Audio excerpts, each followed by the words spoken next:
The palace spokesperson stated, "There was no warning, no explanation. She just left." Behind the marble walls of Windsor, those familiar with royal politics understood immediately. This wasn't about age, tradition, or responsibility.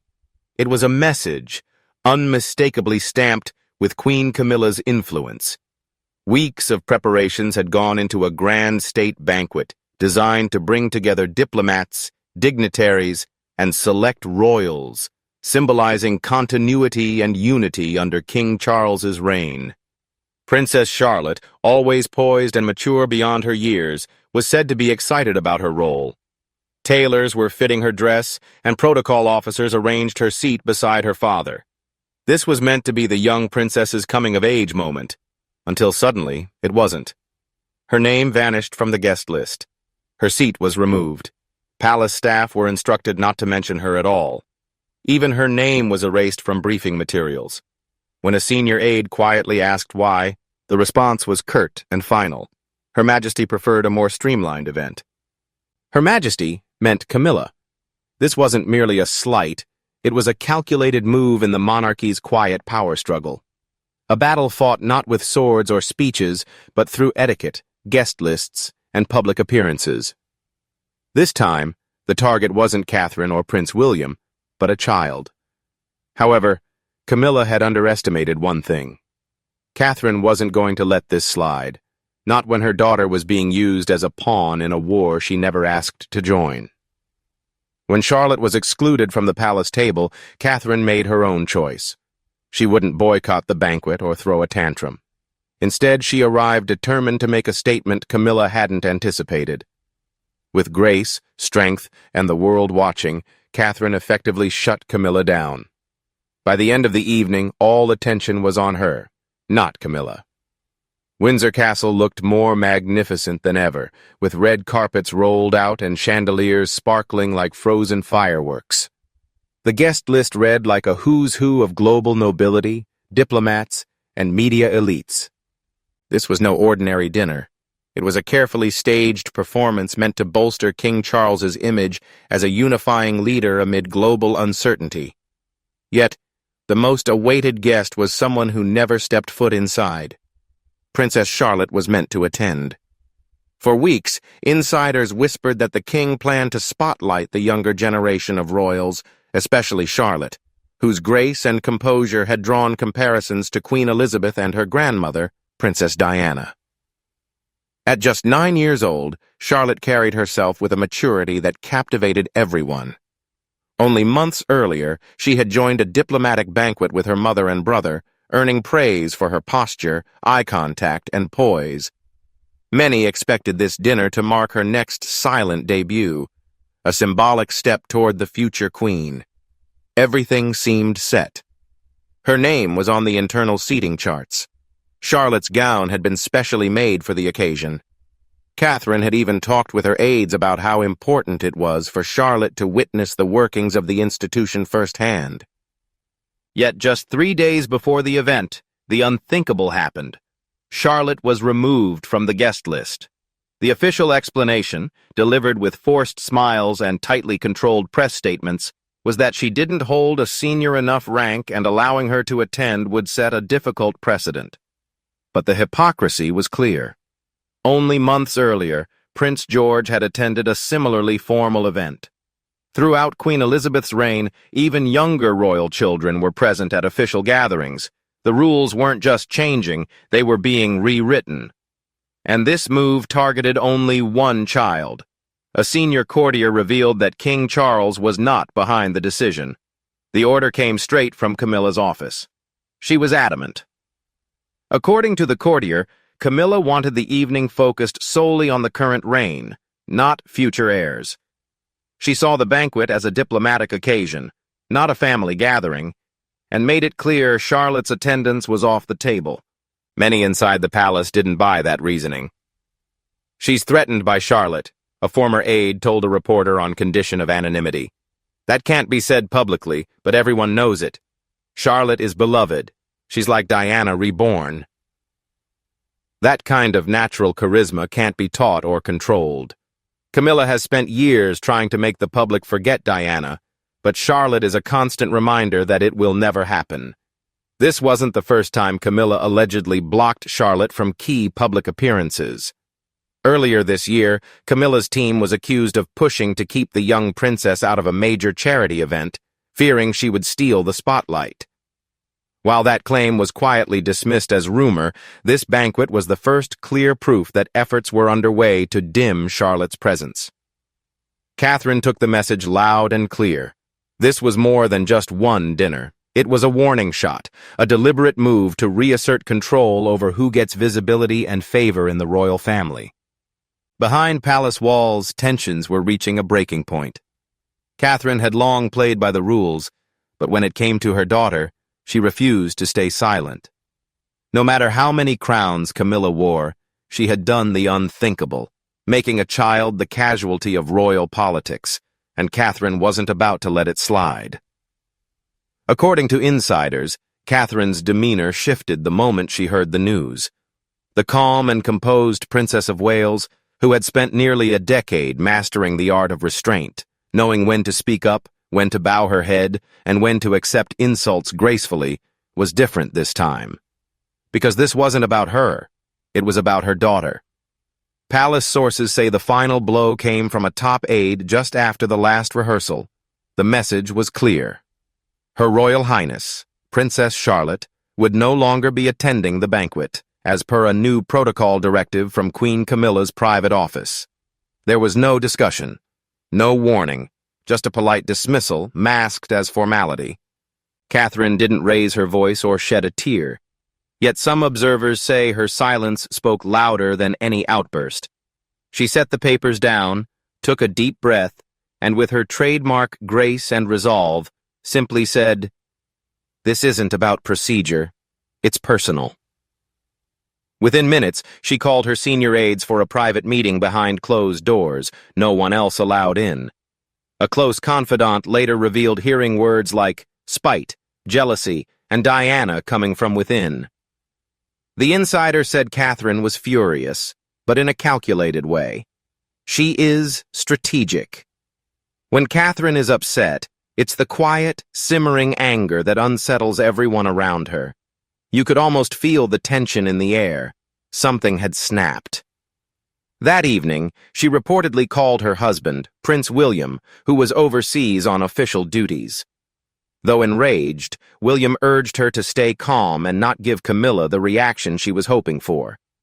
Ever the strategist, Catherine agreed, but only after sending a clear signal. The next morning, staff noticed something unusual. Charlotte's formal dress remained untouched in her room, freshly pressed and ready. Catherine hadn't arranged to return it. In fact, she hadn't told Charlotte anything. She refused to let her daughter feel rejected. One nanny explained that Charlotte assumed she was still attending. Catherine shielded her from the palace politics. That's the kind of mother she is.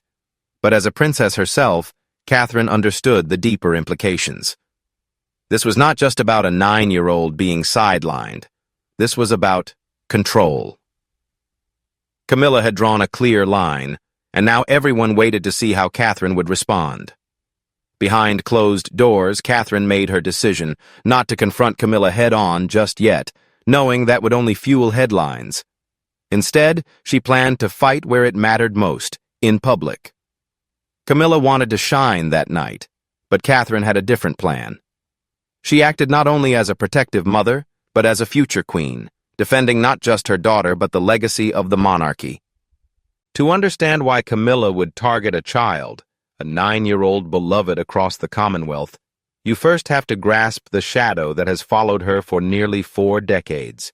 That shadow has feathery hair, wide eyes, and the quiet dignity of a woman who never needed a title to be royal. That shadow is Diana. Camilla Parker Bowles became the royal villain in a public saga that still haunts the monarchy, exposed as the other woman in Charles and Diana's marriage collapse. She was not just disliked, she was despised, booed in public. The press vilified her. Even Queen Elizabeth reportedly kept her at arm's length for years, unable to imagine Camilla ever becoming queen. Yet here she is, wearing the crown, holding court, issuing commands. But power doesn't erase deep-seated resentment. Camilla tries to hide it, but she knows deep down that no matter how many tiaras she wears or charities she champions, she will never replace Diana in the public's heart. Even more painfully, she now faces a living, breathing reminder of that legacy: Princess Charlotte. The resemblance is impossible to ignore. Charlotte's eyes, her posture. There's a mix of confidence and tenderness in how she carries herself. She may be a Windsor by birth, but her spirit echoes that of a Spencer. Every time the media praises her maturity or composure, it's a quiet tribute to Diana. And this is something Camilla has no power over.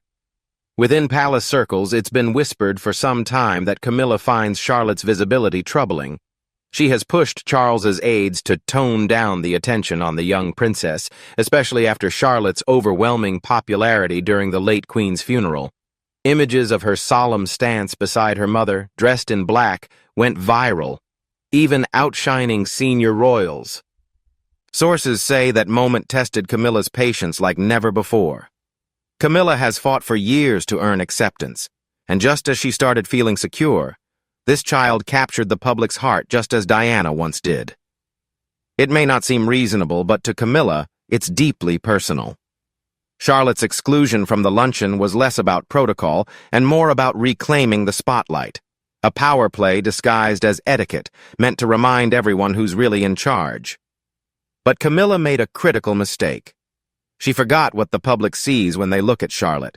Not just a royal child, but a symbol of Diana's enduring spirit, representing a future monarchy that feels more genuine and beloved than the current reign can muster. Camilla might wear the crown, but she's still haunted by a ghost. That ghost now walks in tiny shoes, with her mother watching closely. This time, Camilla isn't just haunted by memories of Diana. It's Diana's legacy reborn, right at the royal table she tried to exclude Charlotte from. Camilla was supposed to have her triumph that night. Every detail was meticulously planned: gleaming silverware, crystal glasses polished to perfection, and a press contingent ready to capture her every graceful move alongside King Charles. This was meant to be her moment, a statement of stability and control. But no one anticipated the soft click of heels entering the hall. Catherine arrived alone. She wasn't on the official guest list, and her attendance was deliberately kept secret, likely in hopes she would stay away after the insult to her daughter. Yet witnesses say the atmosphere shifted the moment she stepped in. Conversations stalled, heads turned, and even photographers lowered their cameras, surprised by her quiet presence. Catherine wasn't there to smile or play along. Wearing a sleek midnight blue gown and a sapphire brooch once owned by Diana, her arrival was more than an act of defiance. It was a powerful reminder. It was a reminder of who the public truly believed stood at the heart of the monarchy. A reminder that no amount of palace protocol can quell a mother's fury. Most importantly, it was a clear warning. Catherine, Princess of Wales, should never be underestimated. She entered the hall alone, her expression unreadable and her posture impeccably straight. She didn't need an escort. She carried herself as if the crown was already hers, not by title, but by the respect she commanded. She paused abruptly beside Camilla. What they said to each other wasn't officially documented, but witnesses described the exchange as brief, purposeful, and devastating. A senior insider revealed that Catherine leaned in and quietly said, "You may wear the crown tonight, but my daughter is the future. Don't forget that." Camilla's smile faltered ever so slightly, her expression momentarily frozen. Even King Charles, trying to break the tension, couldn't hide his discomfort. Though the cameras caught his forced grin, those present knew the truth. The Queen was being silenced without a word raised above a whisper. Catherine's move wasn't just personal, it was profound. She hadn't brought Charlotte with her, nor did she openly challenge the rules. Her absence spoke volumes. With one look and one line, she reclaimed the dignity Camilla tried to strip from her daughter. Later, the press would spin the event as a surprise visit or a step toward reconciliation. But insiders saw it for what it was, a shift in power. Not through scandal or rebellion, but simply by presence. By the time dessert was served, conversations had moved past Camilla's speech and King Charles's toast. The focus was on a woman who arrived unannounced, stood her ground, and commanded every camera's attention without uttering a loud word. Because once Catherine walked in, everything changed, and the Queen, who thought she'd won the night, quietly realized she had lost. The dinner ended with polished silver and polite smiles, but the real drama was just beginning behind palace doors, fueled by tension, denial, and silent fear. By morning, the headlines were out of the royal family's control. Kate's surprise appearance stole the spotlight from Queen Camilla. Princess Charlotte's unexplained absence sparked public outrage. The monarchy seemed divided, Catherine or Camilla. King Charles woke to a storm he hadn't anticipated. In his view, the dinner had gone smoothly. Camilla had been a gracious hostess. Foreign dignitaries applauded warmly. But what caught everyone off guard, including the king and his staff, was the public's fury over Charlotte's absence and Catherine's calm, commanding presence. It was a PR disaster, and Charles found himself caught in the middle. Sources say he spent the next morning in back-to-back meetings with communications experts, scrambling to manage what one aide called a household fracture gone viral. At the center of this dilemma was a question King Charles couldn't answer without consequences. Who really holds the power now, Camilla or Catherine? Inside the palace, efforts were made to downplay the incident. Press officers issued a bland statement claiming Charlotte's absence followed long-standing royal protocol for minors. But online, people weren't convinced. Twitter lit up with side-by-side comparisons of Charlotte and George at past royal events, exposing the inconsistency. The hashtag #HadLetCharlotte. Be Royal quickly went viral worldwide. It wasn't just the general public taking notice. Donors, charity supporters, and even longtime royal acquaintances began voicing their concerns, politely but firmly.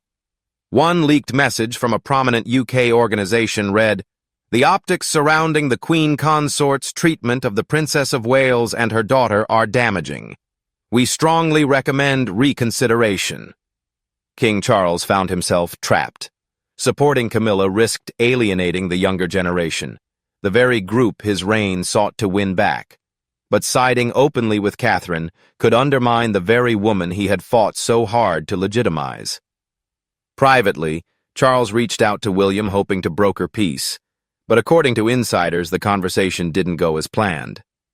William didn't lash out or threaten, but his message was clear. "My family comes first. Charlotte will not be sidelined to soothe anyone's insecurities." Meanwhile, Camilla remained silent. Her staff quietly canceled a scheduled event due to last-minute changes. Behind closed doors, she was reportedly upset, not only with Catherine, but also with Charles. Some believe she expected stronger support from the king to affirm her authority. Instead, she was met with vague remarks and uncomfortable silences. A former aide said, "She feels betrayed. She believes she's earned her place, but then Catherine steps in and everyone forgets who hosted the dinner."